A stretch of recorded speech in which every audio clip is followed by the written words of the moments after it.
Oui, nos pastèques, du marathon de la culture de pastèques, voilà, à quelques semaines après l'éveil, donc nous partons vers la troisième semaine, si on termine cette semaine bien entendu. Donc du coup, il y a un léger comportement de recroquevillement des feuilles, regardez, est-ce que vous observez bien? Voilà, ici, les feuilles ne sont pas totalement déployées, il y a un léger recroquevillement. Donc c'est simplement les symptômes d'attaque des pucerons. Je peux d'ailleurs tailler, voilà, si je taille comme ça, vous voyez les pucerons qui s'échappent même, du dessus des feuilles, observez.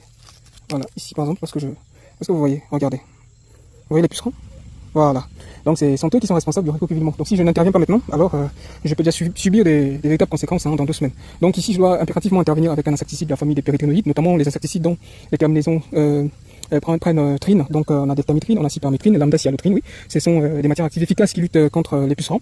Et à défaut, je peux utiliser également les insecticides de la famille des organophosphorés. Je pense particulièrement au diméthoate, au prophénophos, au chloriphosphéthyl. Voilà, ce sont des matières actives aussi efficaces qui peuvent lutter contre les pucerons. Bien entendu, ici, il faudrait traiter de façon à ne pas répéter les traitements avec une seule matière active, mais surtout d'alterner les matières actives. Donc moi, je débute avec les matières actives de la famille des périthénoïdes. Et lors du prochain traitement, je vais prendre ceux de la famille des organophosphorés.